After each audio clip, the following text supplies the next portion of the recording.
told me once before the fears were green.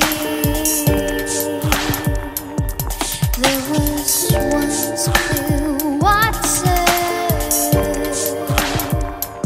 You told me birds were singing their sweet song.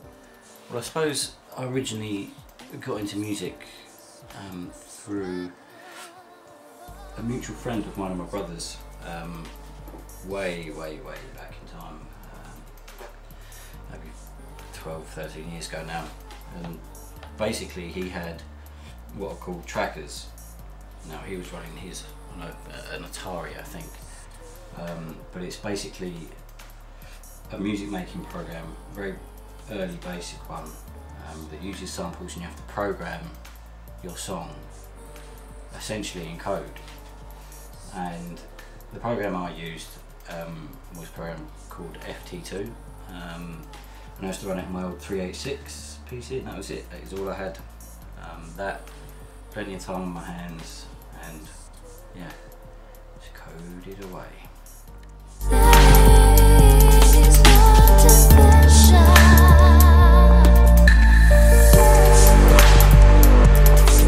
The truth is that I just made it up one day. There is no story behind it.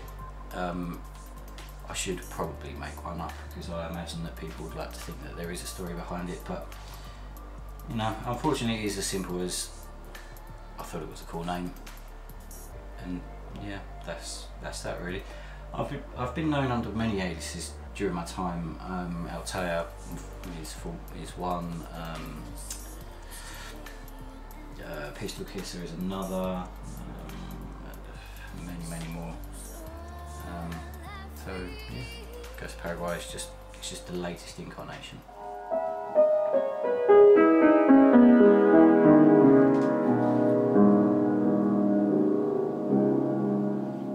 I don't always aim to have vocals in my tracks. However, I do feel that a track with vocals in it does broaden your audience somewhat. And personally, when I write a piece of music, or when I'm listening to a piece of music, I don't actually listen to any lyrics that are being said. For me, it's all about the melody and the music itself. That's what really grabs me and takes me. So it does baffle me somewhat as to how people can be so taken by lyrics. Now that's probably why I leave all the lyric writing in all of my songs up to the vocalist in question. You know, writing lyrics is not something that I can do, and I don't think I should attempt to do it, as you know, there are far more talented people out there to do it for me. So yeah, I mean, depending on the song, vocals are pretty essential, I think.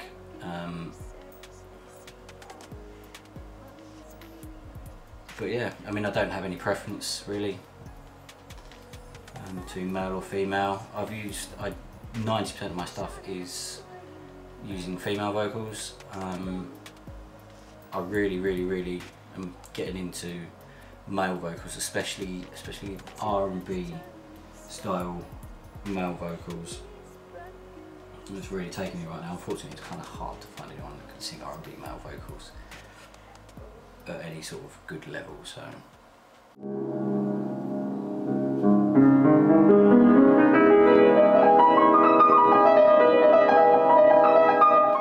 what inspires me to make music? Well, it could be anything really. I mean, this is such a cliche, I know, but it literally could be anything. A thought, a feeling, an advert on the TV quite often has inspired it's inspired me to write pieces of music. As for influences, I mean, yeah, I mean, there's loads of them. And again, it's a cliche thing, but it's so wide, you know, so varied. You know, right through from Burial to Queen.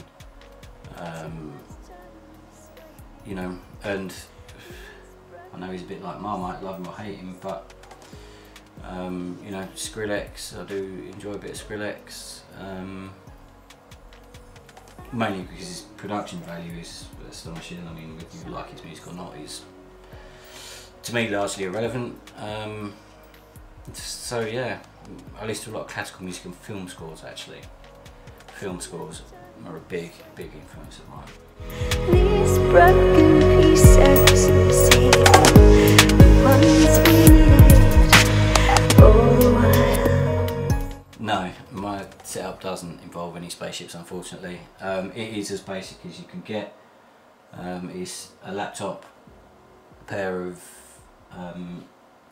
Alesis M1 Mark IIs, my CDJs and my decks, and an APC-40, and that is pretty much it. I used to have a studio full of racks and racks of equipment and keyboards and synths and things like that, but you don't need them these days. And yeah, so that is the extent of my setup. Oh, and apart from my microphone, which obviously gets, I used to record all the vocals, so.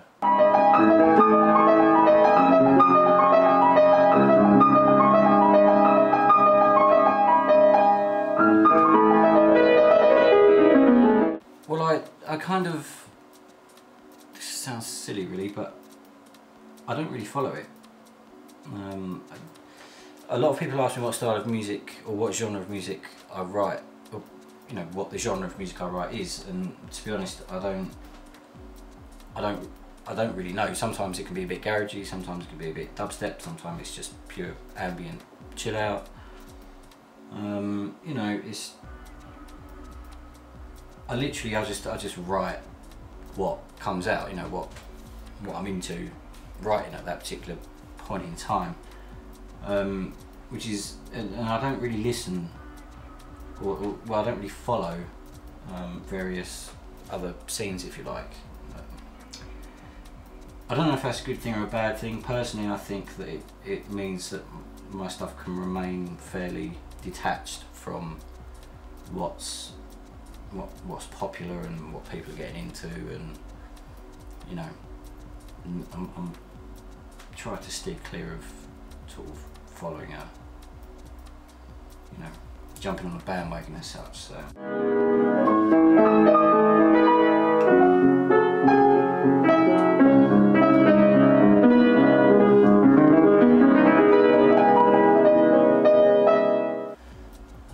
Well, this particular EP is made up of 4 tracks. A couple of those songs are about, they're possibly 8 months old, maybe more. It's, yeah, I mean, I end up with an accumulation of stuff on my hard disk, not knowing what to do with it, and then you know, all of a sudden I'll have to put an EP together, so I'll pick the best of what I've got to fit together with an EP. In terms of the writing, it's the usual thing really. I mean, I'll get inspired, I'll start writing something, and then, you know, I'll get to a point where I'm sick of it, and it will sit on my hard disk for, you know, sometimes months on end, and then I'll come back to it, and then I'll send it off to one of the many vocalists that I work with, and they'll do their bit and send it back, and yeah, and we'll I then arrange and master the vocal tracks. Yeah, I mean, pretty much I have a good idea of what vocalist I want to use when I'm writing a track. So.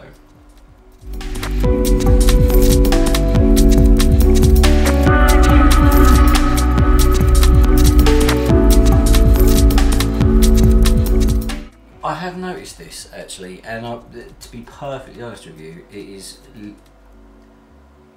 is pretty much coincidence. It's the name of a track for me is always comes from how I'm feeling whilst listening to the track, and yeah, I suppose I had noticed that it all does kind of seem a bit appropriate. I mean, sometimes obviously the name of the track will be will be a lyric in the vocal. But as for a formula, I mean, there really isn't one. It is literally the name of the track will be how it makes me feel at the time, and if I'm really stuck, obviously, then it's usually a line or a lyric out of the track itself.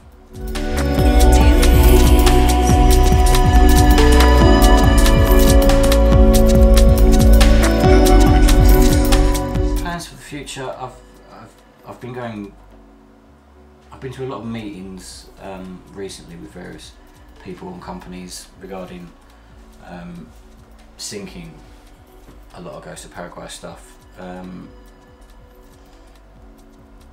So that's really where I want to head with Ghost of Paraguay, is the placement in TV, films, adverts, games. So yeah, I mean, there's a couple of very promising leads, which hopefully in the future will bear fruit, if you like. So that's really where I'm heading with Ghost of Paraguay. I want to start doing more live stuff as well. I'm not overly fond of just being a DJ.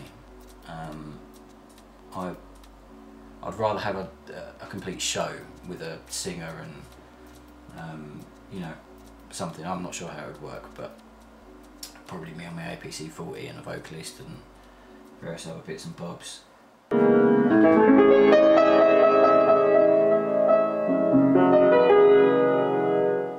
I can semi-dislocate my shoulder.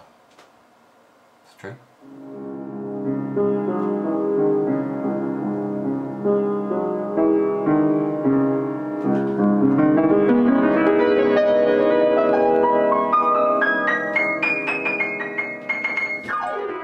Yes, I'm going to mention